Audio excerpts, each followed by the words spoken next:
customers with web data to innovate and grow their business.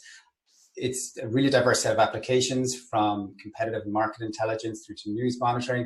We provide a lot of data for tech companies, use it for AI, machine learning, and the customers range from the largest tech companies through to local startups. Now, I decided initially to work remotely. God, it would be about 17 years ago. I was trying to work it out for this. But I was in a company with 3 of my friends, and I knew them very well. So it really wasn't, it really didn't seem like much of a big deal. Our customers started out being, local. We were living in London, but after maybe 6 months, most of them were in different countries. So we just decided we could work from anywhere.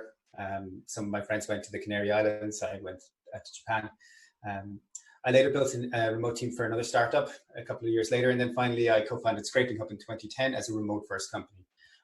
Maybe remote first is a term you'll sometimes hear, also called a distributed company. But the idea being that there's no real central office. People can essentially work from almost anywhere.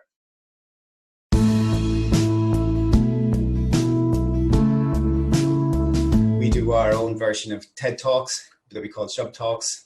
People can talk about anything. They're really entertaining. I've learned lots through them. Some of them are work related, some aren't. We do water cooler chats, coffee with the chief. This is a water cooler chat with me that I do a few times a month with different people. There's no set agenda. We just get together and talk about things.